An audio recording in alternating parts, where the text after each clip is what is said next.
Bueno, primero, gracias por estar aquí. Quiero agradecer a todos los organizadores de este festival Conscientis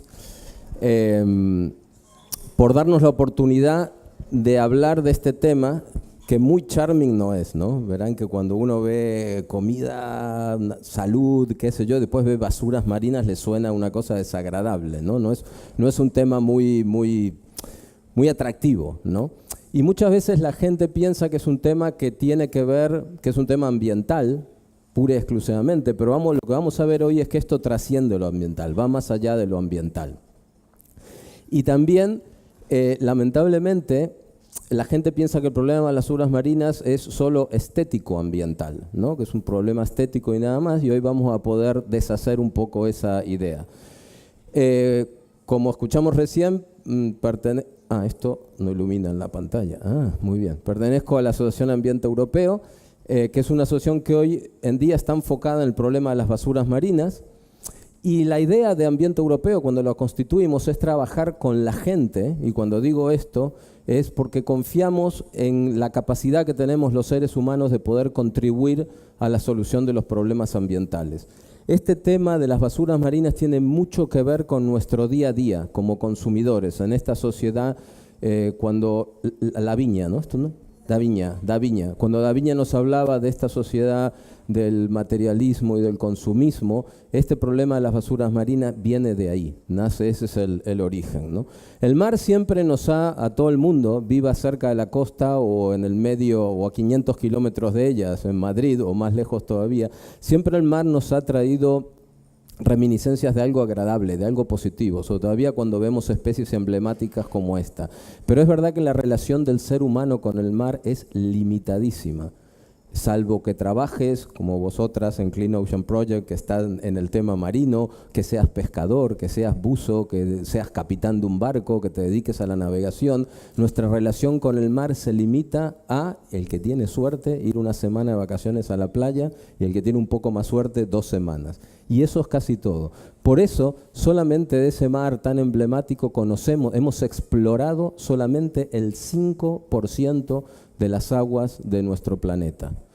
Y no nos damos cuenta, porque está ahí y lo damos por hecho, que el mar nos brinda unos beneficios extraordinarios, ¿no? Perdón, ¿estaba escuchando una voz? Perdón. Nos brinda unos beneficios extraordinarios que muchas veces o no conocemos o lo damos por hecho que está ahí. Empezando por decir que el mar es la cuna de la vida, es en este planeta donde la vida tal cual la conocemos surgió, que nos brinda oxígeno. El jueves pasado en Madrid estuvimos grabando para un proyecto que se llama Marsana, de comunicación que tenemos. Estuvimos grabando con Roberto Brasero, que es el señor del tiempo en la televisión, ¿no? Y él nos explicaba una cosa que nos gustó muchísimo, que era el tema de que todo el mundo cuando piensa en el oxígeno del planeta está pensando en el rainforest, ¿no? En los bosques, pero nos olvidamos que el mar es un gran productor de oxígeno, ¿no? El mar es el gran regulador del clima también, ¿no? Estamos hablando del planeta Tierra cuando deberíamos llamarle, y esto lo sabemos, lo hemos escuchado muchas veces, planeta agua, ¿no? 3/4 partes del planeta es agua. Si fuera al revés, el clima sería totalmente distinto. Si fuera 3/4 parte de tierra y 1/4 parte de agua, el clima sería distinto y a lo mejor nuestra especie, por ejemplo, no se podría haber desarrollado. Nos brinda alimentos, esto es claro, proteína del mar, y calculad que aproximadamente unas 1.500, entre 1.200 y 1.500 millones de personas en el mundo, el único acceso a la proteína que tienen es la proteína del mar, ¿no? Nos brinda medicina, salud, belleza paisajística, materias primas, energía, también turismo y recursos económicos. Todos esos recursos, el mar mueve la economía a través de la pesca, después veremos si se hace bien la pesca o no, ¿no? La pesca, el transporte marítimo, el transporte de gente, el turismo, tanto para el que lo disfruta como para el que vive de él, ¿no? El mar nos brinda todo esto y muchas veces no sabemos que nos brinda todos estos beneficios, pero sin embargo, a pesar de todo eso, el mar nos está dando signos de que está atravesando cierta crisis.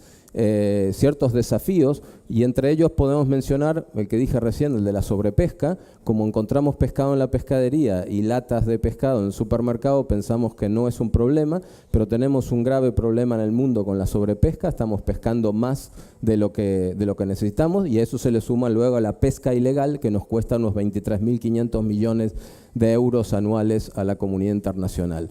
El tema del cambio climático afecta al mar. Sabéis que se está cambiando la composición en realidad se está cambiando el pH del agua marina, lo cual eso genera una serie de desequilibrios importantes. Y el tema de la contaminación, que es quizá el más conocido. Hay muchos tipos de contaminación. Hoy vamos a hablar contaminación por nutrientes, que es todo lo que viene de los alcantarillados municipales, los fertilizantes de la agricultura, los residuos de la cría de animales, por patógenos. La tercera es la más conocida de todos, químicos, porque siempre escuchamos que hubo un derrame de petróleo, un derrame de hidrocarburos, etc. Y la cuarta es el tema del que vamos a hablar hoy. Hoy no vamos a hablar de, cuando hablamos de basuras marinas, estamos hablando de residuos sólidos, de cosas que podemos tocar. No hablamos de vertidos, ¿vale? Esos residuos sólidos, en su mayoría, en un 80% aproximadamente, los generamos los seres humanos en tierra, con nuestras actividades en tierra, y en un 20% con nuestras actividades que hacemos en el medio marino. Sabemos, si nos acordamos un poco de la escuela, cuando estudiamos las épocas y las eras geológicas, todo eso, nos recordaremos que actualmente y oficialmente estamos en el Holoceno, ¿no?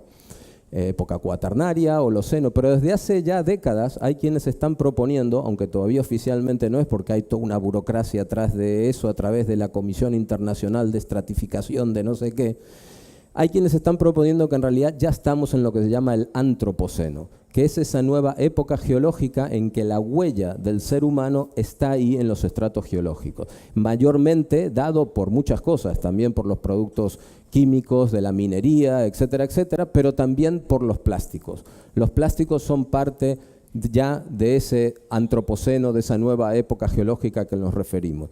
Esta foto no es ni de ningún lugar perdido por allá que no sabe bien cómo gestionar la basura. Esta foto de hecho es de España y es de la región de Murcia, producto de la agricultura intensiva con zonas costeras que usa tanto plástico, ¿no? Todo este problema de las basuras marinas, como decíamos, que se generan esta manera de producir y consumir que hemos elegido y que utilizamos y del que estamos intentando hacer esfuerzos por cambiar, cuando nosotros estudiamos la basura que encontramos no solo en España, en las costas y en los fondos marinos, sino en todo el mundo con Ocean Conservancy, nos damos cuenta que el 60% de las basuras marinas que encontramos está compuesta por objetos de un solo uso, que ya conocemos, ¿no? La botella de plástico, el cigarrillo, la bolsa, la lata, etcétera, etcétera. Y os voy a poner aquí una anécdota personal que me ocurrió hace unos meses, que es esta, perdón, estoy pensando que esto... que es esta de la caja esa de plástico que ven ahí. Hace unos meses en una gasolinera cerca de mi casa me detengo en un supermercado a comprar literalmente cuatro lonchas de jamón york para mis dos hijas, para hacerles 2 bocatas. Pedí las 4 lonchas y me puse a mirar los quesos, qué sé yo, me entretuve. Y la chica me dice, ¿algo más? Miro la balanza y había una caja de plástico así, con tapa. Esa caja la habían metido dentro de una bolsa y la habían precintado con un precinto de plástico naranja que ves ahí por si se escapa el jamón antes de llegar a casa. Cuando vi eso dije, ¿qué hace? Ya no tenía sentido devolverla porque la chica lo iba a tirar y yo no sé si digo, me lo llevo a casa e intento reciclarlo. Cuando fui a pagar, dejé que hicieran para documentarlo, me la metieron en la bolsa del supermercado con el logo y me fui caminando a casa con más plástico que jamón york, para hacer 2 bocatas que mis hijas se zamparon en minuto y medio. Siempre le pregunto a los estudiantes de institutos, digo, vosotros que tenéis 14, 15, 16 años, ¿veis lógico esto? ¿Esto es un avance o es un retroceso total? O sea, me llevo más plástico que jamón a mi casa, ¿no?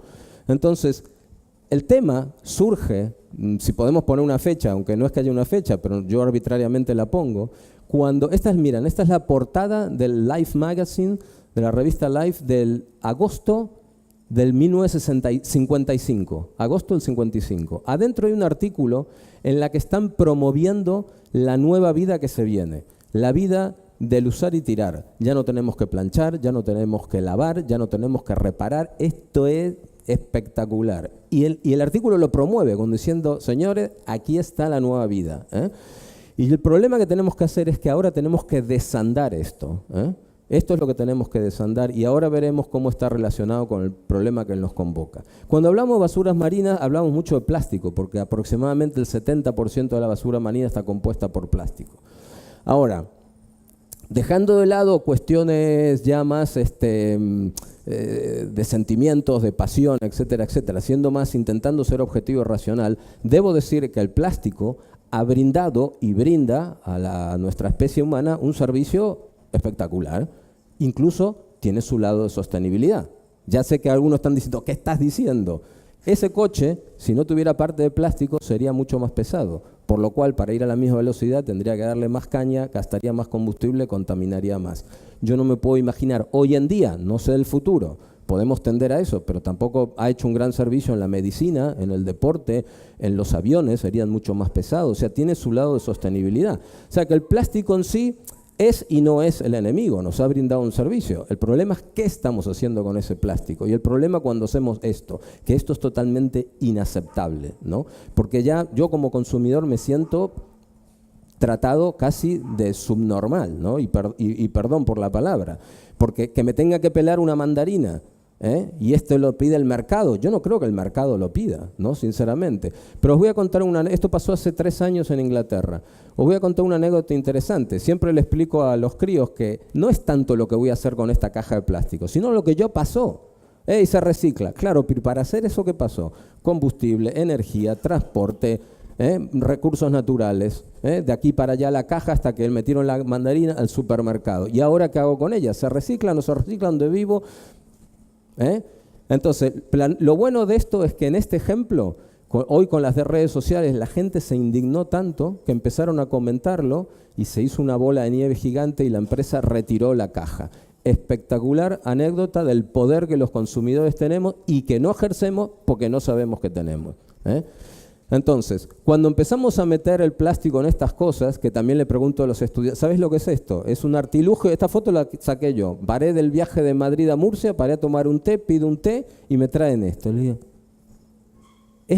es un émbolo de plástico que hace de cuchara la parte de arriba, esta es la bolsita de té. Entonces, para no darle vuelta del hilito con la cucharita como toda la vida y tirar para escurrirlo, ahora resulta que algún genio de la NASA se le ocurrió hacer esto. Además, yo ni lo tomé porque el agua estaba hirviendo y me dio un asco meter ese plástico, que vaya a saber qué plástico es, porque todo el mundo piensa que el plástico es el plástico. Hay un montón de tipos de plástico, algunos más seguros para la salud que otros. Yo qué sé qué plástico es eso, meterlo en agua hirviendo. Y además le pregunto a los estudiantes, ¿vosotros creéis que esto es I+D+I, que esto es innovación? O que esto es una estupidez antiguaya que no lo necesitamos absolutamente para nada, ¿no? ¿Realmente necesitamos esto? Esto es real, no es un chiste que anda por ahí por la... He visto plátanos, qué mejor envoltorio natural de 6 plátanos envueltos en una bandeja con film, ¿no? Miren esto, otra foto real. Intento usar foto, la saqué yo en enero, tuve que hacer una parada de un viaje en avión en un aeropuerto. Pedí una tostada con tomate, un té con leche y un yogur. Empecemos a contar. El yogur, lástima que no puedo, miren. El yogur, el té con leche en 2 vasitos, no vaya a ser que me queme los dedos, porque como soy un poco tontito me tienen que poner 2 vasitos para que no me quemen los dedos. La bolsa con los cuchara, tenedor y cuchillo. La bolsita de Mylar, del papel Mylar del té. Otro frasquito para poner el té, no vaya a ser que chorree 2 gotas en la bandeja. La bandeja de poliespán para la tostada. 2 tarrines de plástico y 1 de aluminio para el tomate y el aceite. El sobrecito de azúcar, que bueno, yo no uso. El sobre de yogur, la servilleta. Todo esto para tomar una media tostada con tomate, un té y un yogur. Ridículo. Ridículo. Esa es la sociedad en la que vivimos. Esta es la introducción al tipo de sociedad en la que vivimos. Vamos a entrar en tema de qué es la basura marina. La basura marina es cualquier objeto, no sé si se ve bien, producido por el ser humano, que cuando nos desechamos, nos aburrimos, nos cansamos, lo perdemos, se destruye, se rompe, etcétera, que entra en los ambientes marinos o costero marinos. Eso es basura marina. Y vamos a ver rápidamente un par de números para tener una idea de la cantidad. Estos os aviso son números del UNEP, del Programa de las Naciones Unidas para el Medio Ambiente, y están un poco viejos ya, porque ya no estamos hablando de 9, sino de 12,5 millones de toneladas de basura, mucho plástico, pero también otro tipo de basura, que entran a los ambientes marinos por año. Y por día, 8 millones de objetos. En realidad es mucho más por lo que vamos a ver después. Vale, estos datos están desfasados. Me preguntarán, bueno, pero ¿cuánto es 9, 12 millones de toneladas? Y os voy a mostrar una foto que uso siempre de un museo de diseño en Zúrich que nos pidió a los grupos que trabajamos con basuras marinas unos años que le enviáramos esa basura que estudiamos. Y nos metimos en una caja y lo enviamos a Zúrich y ellos hicieron estas cosas que llaman performance para mostrar a la gente lo que cae al mar cada 15 segundos. Esto es lo que cae al mar cada 15 segundos en nuestro planeta, para tener una idea, porque esos números son difíciles de cuantificar en nuestra mente. Yo qué sé cuánto es 9 millones de toneladas, ¿no? ¿Qué pasa? Por eso tenemos playas como estas. Esto es en el sudeste asiático, ¿no, señores? Es a pocos kilómetros de aquí, en la Cala Salitrona, cerca de Cartagena. Y aquí mucha gente no va porque para llegar a esta playa hay que caminar 2 horas por la montaña, salvo que vayas en barco. Esto ya lo trae el mar porque la basura está en el mar. Esta es la manga del Mar Menor, no la parte que la limpian, donde van todos los turistas de Madrid y de Murcia, es la parte que no limpian y se empieza a acumular la basura en estas zonas turísticas. Cuando tenemos un problema, lo primero que tenemos que hacer para intentar solucionarlo es estudiarlo, ¿no? Verlo de todos lados, como hacen los médicos. No hay una enfermedad, quiero ver las síntomas, características, a ver qué podemos hacer. Vamos a explorar un poco las basuras marinas, características. La primera es que las basuras marinas viajan, y me diréis por esta foto cómo viajan. Esto es obvio, ¿vale? El mar, por más tranquilito que esté, constantemente está en movimiento, hay corrientes que forman patrones, entonces ese mar va moviendo, amasando toda esa basura que llega al mar. A lo mejor algunos de ustedes recuerdan que en el año 92 un cargamento que salía de Japón con decenas de miles de patitos se hundió, no el barco, pero cayeron al mar unos contenedores, cosa que pasa muy a menudo, más de lo que pensamos, como voy a contar luego. Esos patitos que flotan, salieron a flote en el mar y empezaron a navegar por todo el mundo. El último dato que yo sepa fue del año 2007, del 92 al 2007, que lo habían encontrado en el Cantábrico patitos de goma. Esto muestra cómo, y fíjense para dónde fueron los patitos: Australia, el Cantábrico, el Ártico, etcétera, etcétera, ¿no? Eso demuestra esa movilidad. Por eso la basura va a estos atolones en el Pacífico, donde la basura va aquí, pero la gente no va. Este atolón la población más cercana está a 1.200 kilómetros de distancia. La basura llega por mar, pero la gente no, y sin embargo hay basura, ¿no? Eso forma lo que, llamado por los periodistas con la idea de que la gente lo entendiera, las islas de basura. No son tal, yo si tuviera que poner un nombre diría los guisos o las sopas de basura, ¿no? Que son esas acumulaciones, que además todo el mundo habla del Pacífico, que es la más conocida por el trabajo del capitán Moore de la Algalita Foundation, pero hay otras en el Océano Índico, en el Atlántico, norte, sur, en el Pacífico y hasta en el Mediterráneo también. Esta es la más conocida, la que se sabe más, y para daros una idea, es eso que dije antes, que el agua va amasando la basura. ¿Vieron en un puerto, en una esquinilla, cuando se junta toda la basurilla ahí que empuja? Bueno, lo mismo, pero a escala planetaria.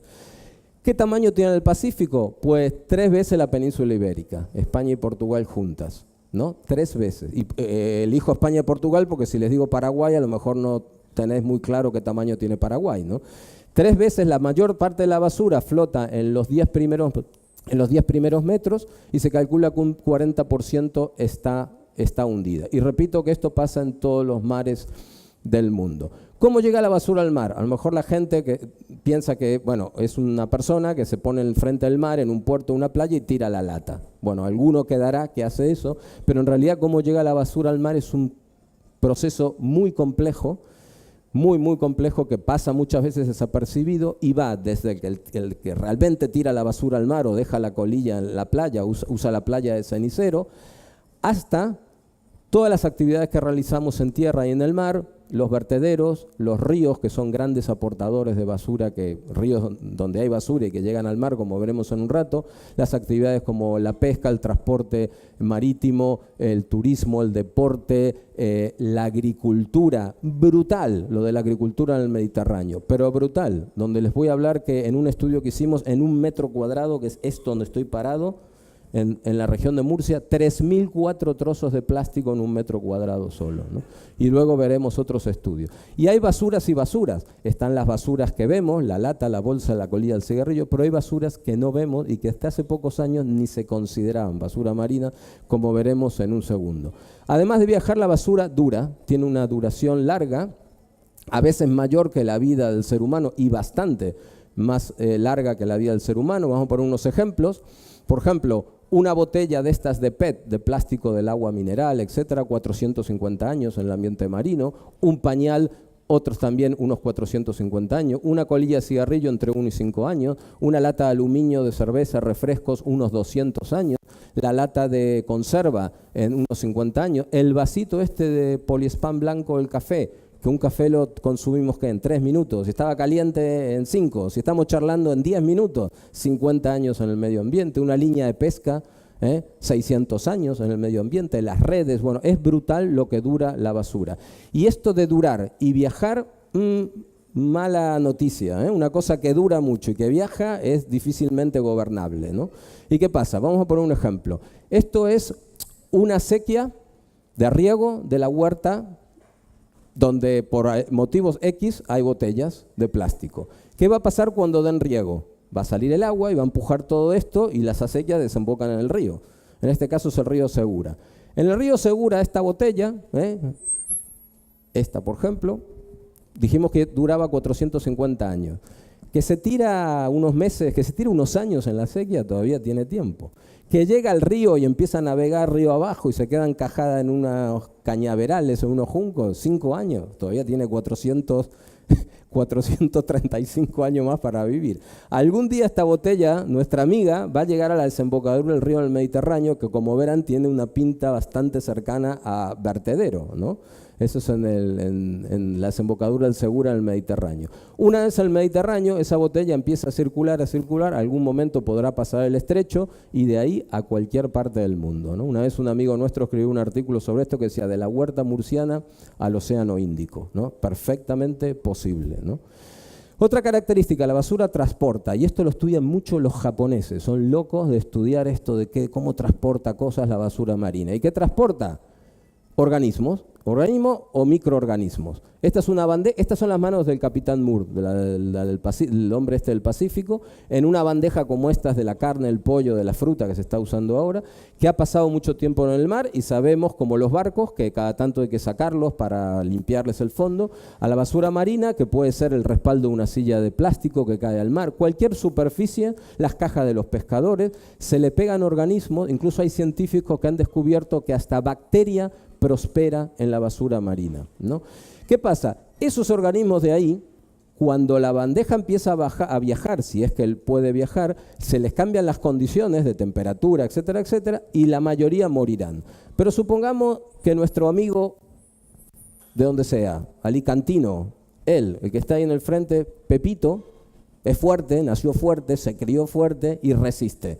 Y resiste y viaja y llega a la otra punta del mundo donde se encuentra que está fenomenal porque no tiene ni predadores ni nada y se empieza a reproducir a lo bestia. ¿Qué pasa? Tenemos una especie invasora en otra parte del mundo por culpa de las basuras marinas. Es otro efecto que tiene. Además de transportar, la basura marina se fragmenta.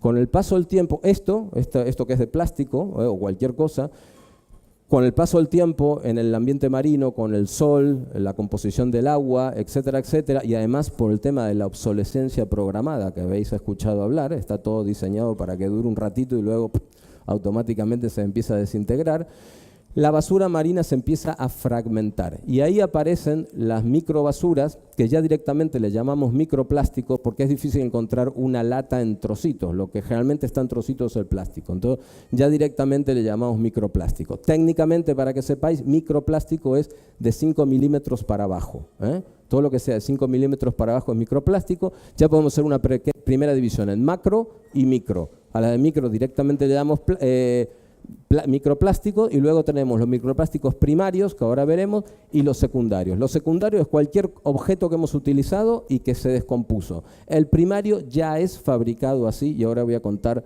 qué es en realidad. La cosa es que cada vez vemos más microplásticos. Yo llevo en este tema de las basuras marinas desde el año 92. Y antes no veíamos tanto microplástico. Cada vez hay más y más, porque todo esto son los descuidos del pasado. Todos estos microplásticos fueron cosas como estas de hace 10, 20, 30, 40 años, que a lo largo de las décadas se van convirtiendo en micro. Otro ejemplo que les dije recién del metro cuadrado, estos son 6 metros cuadrados. La superficie de un coche pequeño, 23.281 residuos, de los cuales 12.550 era poliespan. En 6 metros cuadrados de playa, de una sola playa, de una región autonómica, de un país, de un continente. Empezad a multiplicar. No quiere decir que todos los metros estén así, pero hay cosas como esta e incluso peores, ¿no? Estos son los microplásticos primarios y son un problemón. Estos se llaman pellets, o se le dicen también lágrimas de sirena. Esto es como se comercializa el plástico. Si yo soy un señor que fabrica esto que es de plástico, tendré que llamar y pedir la materia prima. ¿Cómo me manda el plástico? ¿En polvo, en barras, en qué? Me lo mandan en pellets. Oiga, ¿me mandas una tonelada? Va, me manda una saca con una tonelada de estos pellets. Calcula que en 1 kilo de pellets, que es como un paquete de arroz, entran 40.000 pellets en un solo kilo, ¿no? El problema es que hoy, si vemos a nuestro alrededor, en nuestra casa, en nuestra oficina, en nuestra escuela, lo que sea, todo es de plástico. Entonces quiere decir que la materia prima plástico es una de las que más viajan por todo el mundo. Cuando yo compro esto, empiezo a pedir precio, y a lo mejor el precio más barato está en la China. Venga, China, mándeme el plástico. Todo el plástico va y viene por todo, y en estos supercontenedores, en el año 2015 un récord, 18.024 contenedores en un barco solo, ¿no? Pero esto pasa más de lo que pensamos, pero no lo sabemos porque no se publica. Hoy, en este momento, ¿hoy qué es? 20, en este momento hay entre 4.000 y 10.000 contenedores en el mundo flotando a la deriva. Muchos de ellos llevan plástico porque, como dije, es la materia que más se comercializa. Les voy a poner un ejemplo de lo que pasó en Hong Kong hace 4 años. 165 toneladas, calculen. 1 kilo tiene 40.000 pellets. ¿Cuántos pellets habrán 165 toneladas? Cayeron al mar, contenedores que luego se abren, escupen todo, la marea lo lleva a la costa y una especie como el Prestige, pero blanco en vez de marea negra, ¿no? Tremendo. Hay muchas pérdidas en las empresas, no solo en el transporte, en los camiones. Cuando viene el camión con la manga, carga el contenedor, la saca, un par de kilos se caen. Están arriba del camión, la primera curva, caen en la carretera, llueve, se va por el alcantarillado, al río, del río al mar. Y repito, a lo mejor 2 kilos, pero 2 kilos son 80.000 pellets. O sea, un problemón, ¿no? Fíjense que esto en una limpieza que hicimos con la Universidad Politécnica de Murcia, de Cartagena, en 1 metro cuadrado había 464 pellets, y sin escarbar, no es que hicimos una fosa de 5 metros de profundidad, estoy hablando de 10 centímetros de profundidad. 464 pellets más 268 otros microplásticos, o sea, en un total de 732 en 1 metro cuadrado solo, ¿no? Ahora, si yo cada uno de estos pellets, estos poliespan, pero aquella mano es pellets, pudiera entrevistar a cada uno de ellos, cada pellet me costaría, o tuvieran un código de barras para escanearlo y que me contaran su historia, cada uno me contaría una historia distinta. A mí me fabricaron hace 3 meses, a mí hace 20 años, a mí me fabricaron en Canadá, a mí en Corea del Sur, a mí en España. Toda esta cosa, le estoy contando esta historia para ver cómo está toda esta globalidad amasada de todo el planeta, de cómo circulan los plásticos por todo nuestro planeta, ¿no? El plástico tampoco desaparece, dice, no, se degrada. Una cosa es biodegrada, otra cosa que se degrada, que eso es un problemón. Habían salido, y hay un problema en la Unión Europea porque habían confundido, están los plásticos oxodegradables. Eso es una mentira. Lo que hacen es que sigue siendo plástico, pero se deshace más rápido. Yo prefiero tener a lo mejor las cosas enteras que se deshagan rápido y que ya no hay manera de cogerlas, ¿no? Entonces, aquí nos metemos en el problema también de las microbits, de las microesferas que están en muchos productos de higiene personal. Entre ellas, la pasta de dientes, los exfoliantes, fíjense, polietileno. Las bolitas estas para exfoliar nuestra piel o para lavarnos los dientes son de polietileno. También ahí está la responsabilidad del consumidor, porque nos venden la moto que si usamos esta pasta de dientes, que además es más cara, vamos a tener los dientes blancos de Beyoncé. Pues va a ser que no, primero, que no vas a tener esos dientes. Además, dicho por los, no sé si hay algún dentista aquí, pero que esas bolitas se te pueden meter en la encía y causar un problema. Y cada vez que te enjuagas y escupes en el lavabo, todo eso termina en el mar porque no hay depuradora en el mundo que frene este tipo de basuras, ¿eh? Todo eso va directamente a los ambientes marinos. Con los exfoliantes hay alternativas, hay empresas que se han estado poniendo las pilas, que usan, por ejemplo, huesos de albaricoque molido, azúcar, avena, etcétera, pero todavía hay empresas y estamos haciendo campaña con la gente de Holanda, de la campaña Beat the Microbits, para impedir de que sigan utilizando polietileno. Desde mi punto de vista esto se debería prohibir lisa y llanamente porque es otra de las estupideces que hacemos, ¿no? Y que no tienen sentido. Otra basura más pequeña todavía, cada vez que hacemos la colada, y yo no vengo aquí a dar lecciones de nada porque yo tengo un Polartec de estos forros polares, yo lo uso, y cada vez que hago la colada estoy tirando al medio ambiente millones de microfibras de plástico que no vemos, que la lavadora no para, que las depuradoras no paran y que van a parar al mar. Cuando yo dije 8 millones de objetos por día llegan al mar, no contaba esto, porque esto ya no se puede contar. Y esto se sabe desde hace poco, no más de 4 años o por ahí. Es un tema que hasta antes no se sabía. En los años 90 fue espectacular. Uy, con botellas de PET hacemos los forros polares, espectacular. Ahora resulta que los forros polares, la botella de PET la tenemos en microfibras en el mar, ¿no? Pero bueno. Impactos. ¿Cómo impacta la basura marina? ¿Cómo son los impactos? Al principio dijimos que la gente se piensa que es nada más estético o que es un problema ambiental y como nosotros nos hemos como especie posicionado fuera del medio ambiente, parece que no formamos parte del medio ambiente, decimos, bueno, venga, es un problema ambiental, un problema de... Pero ya nos vamos a dar cuenta que hubo una evolución de los impactos. Cuando en los años 90 hablábamos de impacto en los ecosistemas marinos, que eso es claro, ¿no? El impacto en el ecosistema marino, obviamente este fondo muy sano no debe estar. Esto es cerca de Turquía, en el mar. Por ejemplo, el famoso problema de las redes de pesca. ¿Cuánto pensáis que mide una red de pesca, más o menos? ¿20 metros, 50, 200? ¿Sabéis que hay redes que pueden llegar a medir 150 kilómetros? Kilómetros. Y que a veces la tienen que cortar y quedan en el mar y van matando fauna, se enganchan los corales, la corriente tira y ¡pac! Cortan los corales y están ahí por siglos. Si dijimos que una línea de pesca puede durar 600 años en el medio ambiente, ¿no? O sea, el impacto en los ecosistemas es fuerte, el impacto en las especies marinas es fuerte, no es anecdótico. Antes se pensaba, bueno, unas tortuguitas, 2 o 3 delfines más, ¿qué más da? No. 600 especies afectadas, 200.000 mamíferos por año, 1 millón de aves marinas, como veremos en un segundo. Fíjense qué fácil que es para una tortuga, que tiene en su dieta las medusas, confundir una bolsa con una medusa, Y esto, un poco desagradable, es una autopsia.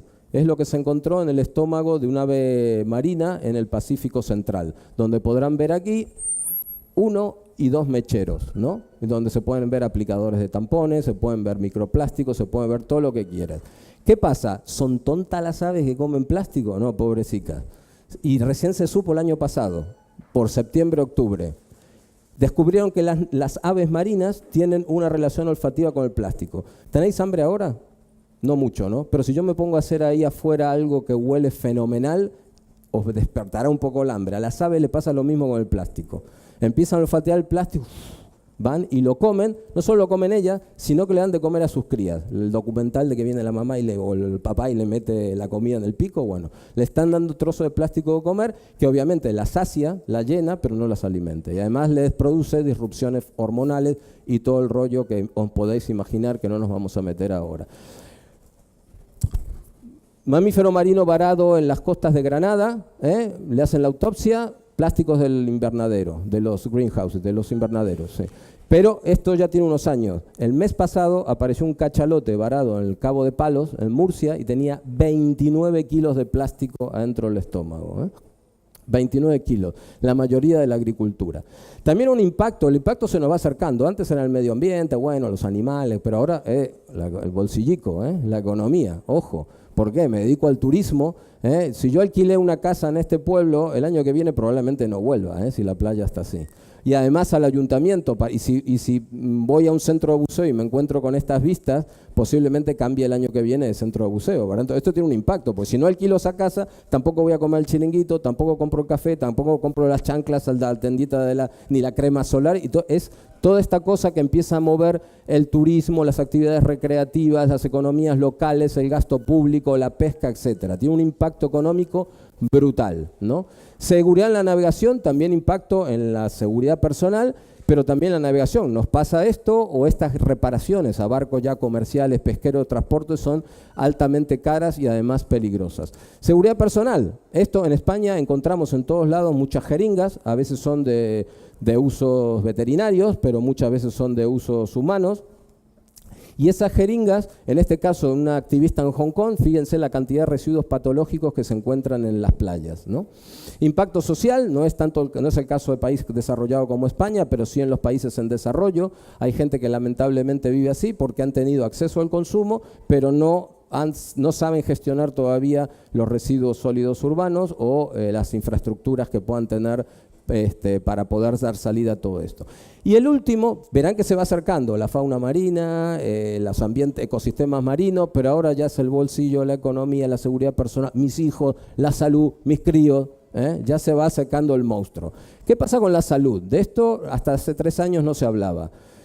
Otra característica que no vimos y que tiene que ver con la salud, que sepáis que el plástico cuando entra en el entorno marino se transforma en un imán y absorbe toda la contaminación que hay en el mar como si fuera una aspiradora o un imán.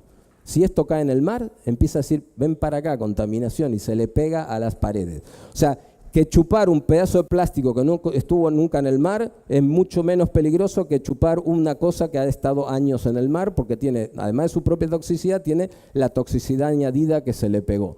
Y tened en cuenta que toxicidad hay, porque el 90% de los países en desarrollo vierten sus aguas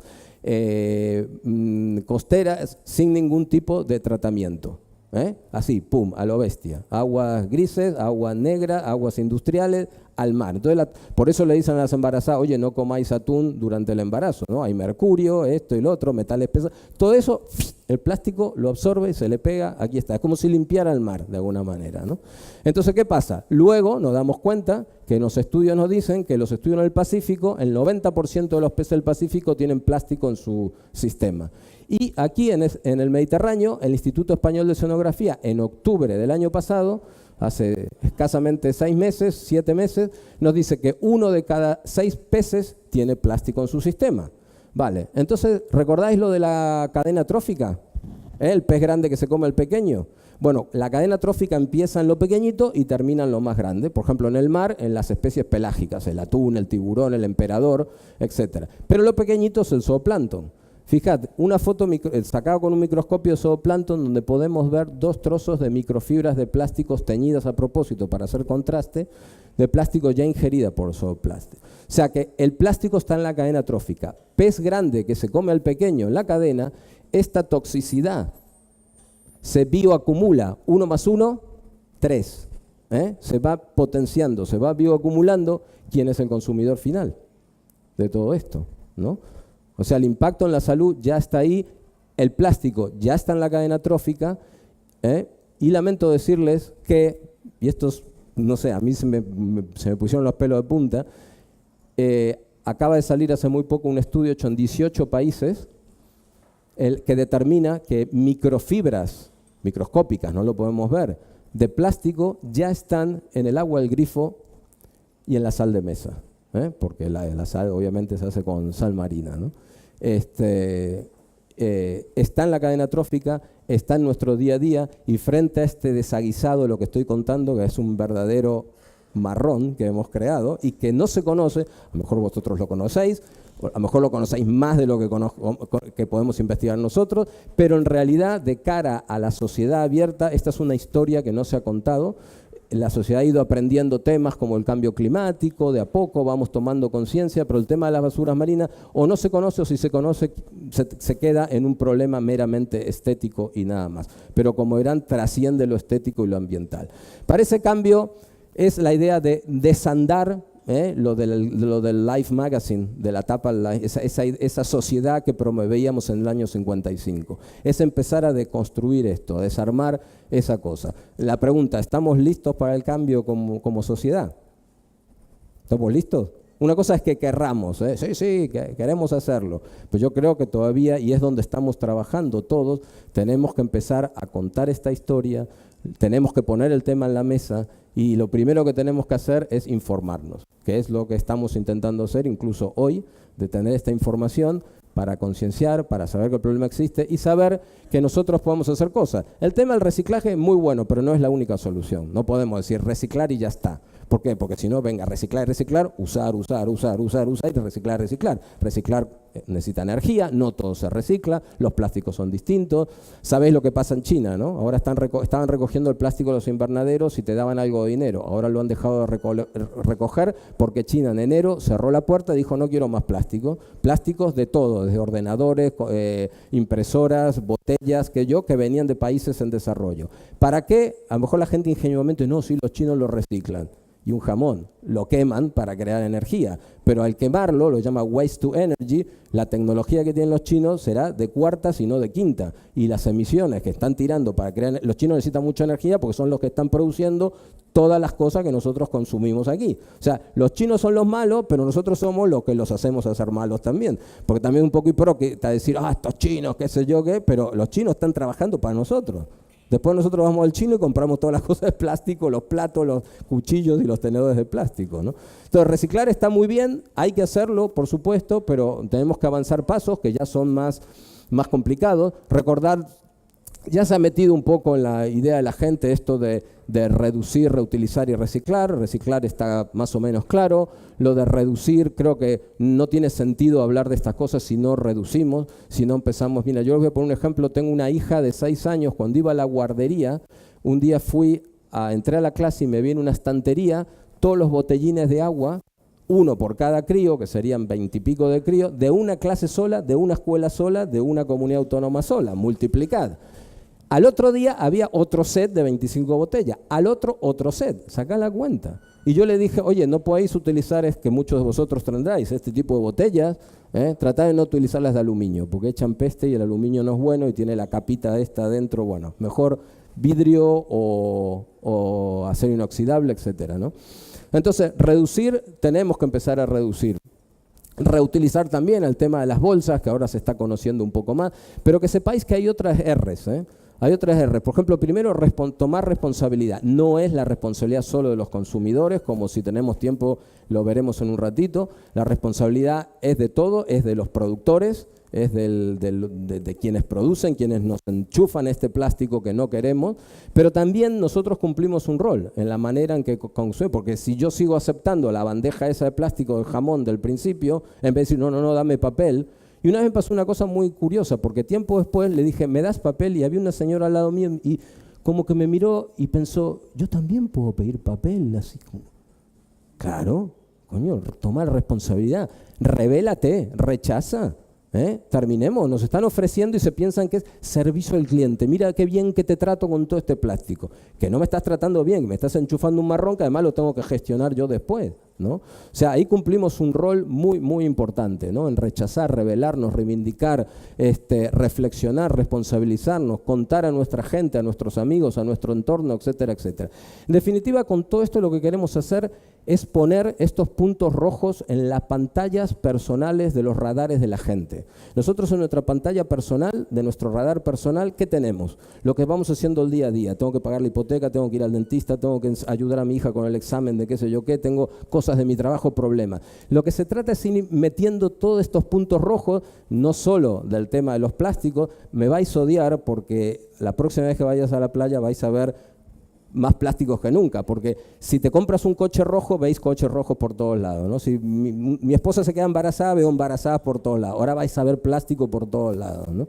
Entonces la idea es esa, poner esos puntos, pero no solo con el tema de plásticos, sino también con la comida que comemos, con los ingredientes de la comida que comemos. Hay gente que es un calentamiento de cabeza, hasta que te acostumbras, Una vez que te acostumbras ya no es un calentamiento, mirar los ingredientes, ver qué tipo de productos de plástico, si es mucho paquete o menos paquete, packaging de plástico, etcétera. Una vez que lo incorporamos y lo hacemos natural, ya funciona bien. Hay muchas cosas que tenemos que podemos hacer, que ya muchas las vamos sabiendo, pero todavía hay gente que falta darle un empujón. Por ejemplo, una cosa que a mí me parece ya una estupidez, y perdón, es que yo vaya a pedir un vaso de agua en un bar y me traigan un vaso con una pajita. Yo soy mayor, pero todavía tengo los dientes, o sea, no necesito la pajita todavía. ¿Para qué quiero una pajita para tomar un vaso de agua? ¿No? O sea, esas son las que nos podemos revelar, rechazar. ¿Qué estás haciendo? ¿No?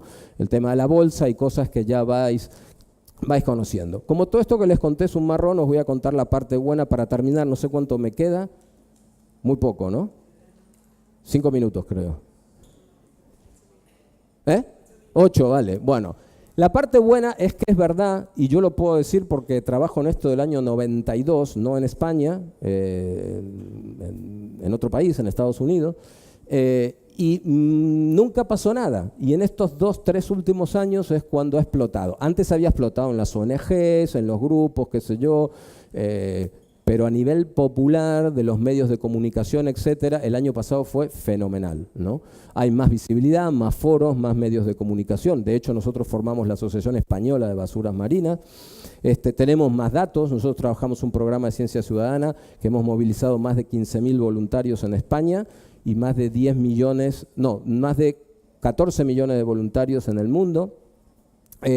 Con un protocolo obteniendo datos sobre la cantidad y el tipo de basura que hay en las playas. Aquí en España llevamos más de 350 limpiezas hechas en territorio español. Hay más investigación, hay cosas que hasta hace 3, 4 años no se sabía y hoy ya se saben.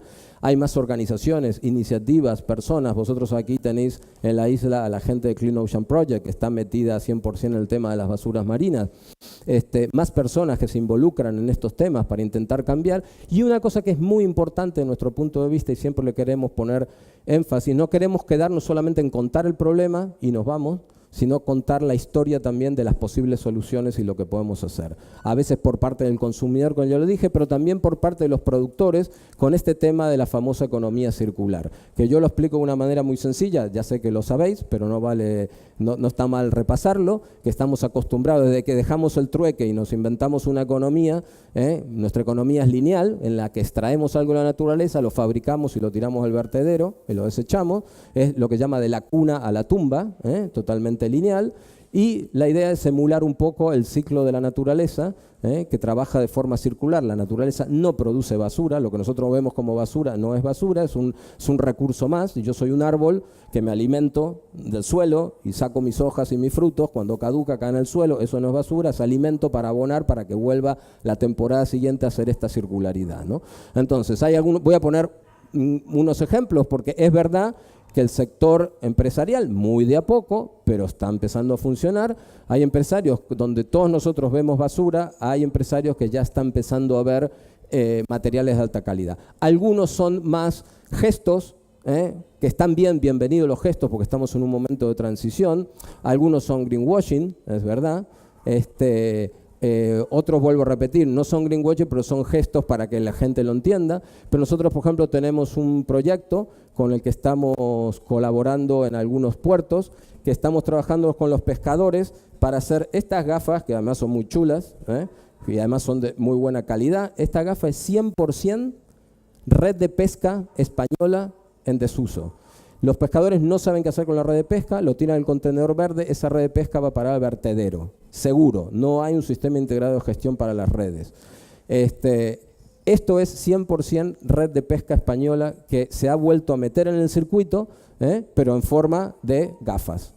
Trabajamos con los pescadores, se recoge la red, se la lava, se la clasifica, se le aplica tecnología y se inyectan las gafas en moldes. La empresa esta es la de gafas. Después estamos colaborando con estos contenedores en los puertos, con una empresa que recoge el PET, ¿sabes que los arrastreros cuando recogen redes, qué sacan? Pescado. Bueno, sacan pescado y sacan basura. Y dicho por muchos, sobre todo en la zona Levante, a veces sacan más basura que pescado. Bueno, ahí esta empresa se queda con el PET, ha aplicado tecnología para fabricar hilo, con el hilo telas, con la tela hacen modas. Y la idea también, si me queda un minuto, es la importancia de empezar a prestar atención a la naturaleza. La naturaleza, por 4.500 millones de años, ha venido trabajando en ensayo de error y llegó a donde llegó. y nosotros aparecimos hace, ¿qué?, 300 años a descubrir la rueda y decir esto se hace así, que para fabricar esto tengo que reventar en una mina una montaña entera, usar un montón de energía y reventar todo para lograr este producto, ¿no? La naturaleza es mucho más sabia y lo que tenemos que hacer es copiar, emular a la naturaleza, con esto que se llama biomímesis, ¿no? Que es copiar esos procesos de la naturaleza que nos lleva una ventaja de 4.000, ha estado trabajando por 4.500 millones de años, ¿no? Y os voy a poner un ejemplo para no extenderme, que es el ejemplo del Martín Pescador, ¿no?, con el tema de las lecciones de la naturaleza. En los años 50 los trenes empezaron a coger velocidad, pero todavía tenían una forma muy de caja de zapato. Gastaban mucho combustible, entraban en un túnel y vibraban, etcétera, etcétera. Ingenieros descubrieron con estas lecciones de la naturaleza que el Martín Pescador, cuando se mete al agua, se lo mete de una manera tan perfecta, porque hubo millones de años de evolución para que se metiera en el agua y casi que no rompiera el agua. Y bueno, los ingenieros empezaron a copiar esto en los trenes de alta velocidad, que ahora no vibran y gastan mucho combustible. Este es un ejemplo entre muchísimos. Se está utilizando, por ejemplo, cómo ha diseñado el tiburón su piel, para copiarla en los barcos, para que no se les pegue tanta cosa y para que sean más deslizantes. Se está usando cómo los moluscos se enganchan en las rocas para pegar la madera de los muebles, de una madera sin necesitar gomas o productos químicos. Esto es todo un movimiento interesante que va de a poco, en algunos lugares más desarrollado que otros, pero esta idea de copiar esa ventaja que nos lleva la naturaleza me parece sumamente inteligente. Esto es un caso español. Este es Javier Fernández, es un científico español muy joven que está en la Universidad de Tecnología y Diseño de Singapur y que ha descubierto lo que ellos llaman shrilk, que es de shrimp, de las gambas, y silk, de seda. Él ha mezclado la quitina, que es lo que utilizan los insectos, las gambas para hacer su caparazón, lo ha mezclado con una proteína de la seda y ha obtenido este plástico que es totalmente bio, muy resistente y además si una bolsa de chuches la termino de usar, la entierro en una maceta y es abono para... Pero todas estas cosas todavía están muy verdes, son cuestiones de mercado, cómo se meten. Antes comentaba el ejemplo que hay que tener cuidado con estas cosas porque yo digo, venga, 7.000 millones de habitantes vamos a usar todas bolsas de fécula de patata. Genial, pero ¿qué pasa si tú eres agricultora? Te digo, oye, cultiva patatas que te voy a comprar la producción. ¿Tú qué vas a querer sacar? ¿1 tonelada por hectárea o 3 toneladas? 3. Bueno, a lo mejor tú no, pero estoy hablando en general, ¿no? 3 toneladas. Para sacar 3 toneladas vas a reventar la tierra, no la vas a dejar descansar, la vas a reventar a pesticidas, productos químicos para sacar las 3 toneladas. Entonces hemos solucionado un problema por un lado y creado otro por otro. Estamos en un momento de transición complicado, interesante, donde se está aplicando mucha materia gris a ver cómo se pueden solucionar estos problemas. Esto, bueno, luego os voy a explicar que es el tema, esto es un filtro que hemos diseñado con una empresa, le tiramos el desafío de las botellas de plástico.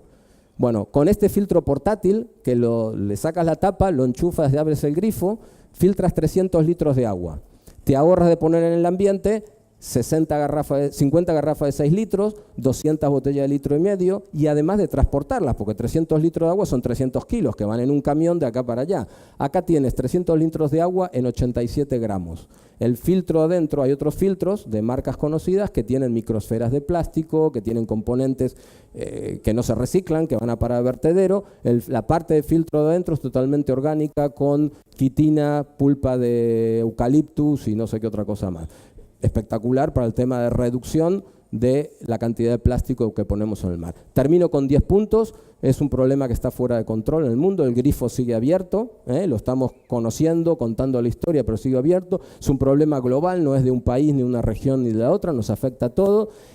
Ojo con esto, las comillas son gigantes, relativamente fácil de resolver si cambiamos el chip. Por ejemplo, el tema del cambio climático es más complejo porque habría que reconvertir todos los motores, dejar de usar combustibles fósiles. Bueno, esto sería más realizable, ¿no?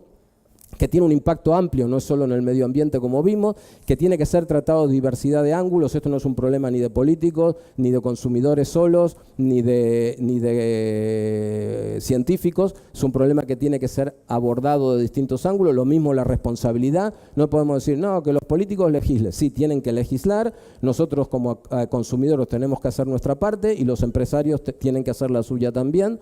La concienciación es crucial, la educación, concienciar, saber que el problema existe, contar la historia para crear ese movimiento social por mares libres de residuos. Las sinergias son fundamentales. Nosotros no queremos trabajar con un colectivo, trabajamos con los pescadores, trabajamos con las empresas, trabajamos con un montón de grupos que no queremos que queden aislados de este problema. Con los agricultores estamos trabajando también, y es verdad que quiero terminar con una nota porciva que se está empezando a mover la rueda, pero tela, ¿no? Esto es un problema muy complejo que va a tener mucho que hacer, tenemos mucho que hacer por este tema, y cuantos más aliados como vosotros, consumidores, tengamos, más presión vamos a poder tener. Información es vital. Recordad que tenemos un poder que no sabemos que tenemos y que podemos ejercer hoy mismo, esta tarde mismo, pensar en usarlo.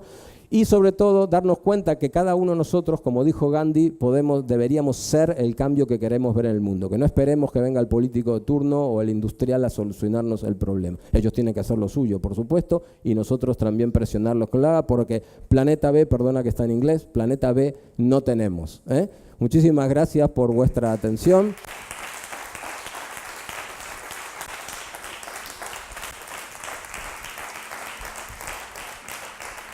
Una cosa que podéis hacer es ayudarnos a divulgar esto. Somos muy activos en redes sociales, a divulgar estas historias. Trabajamos con estudiantes de diseño de la Escuela Superior de Madrid, con pescadores, con todo el mundo, y hay que contar esta historia, y cuanto más seamos, mejor. Muchísimas gracias a Consciencis, y que termine bien el día con todas las actividades. Muy bien.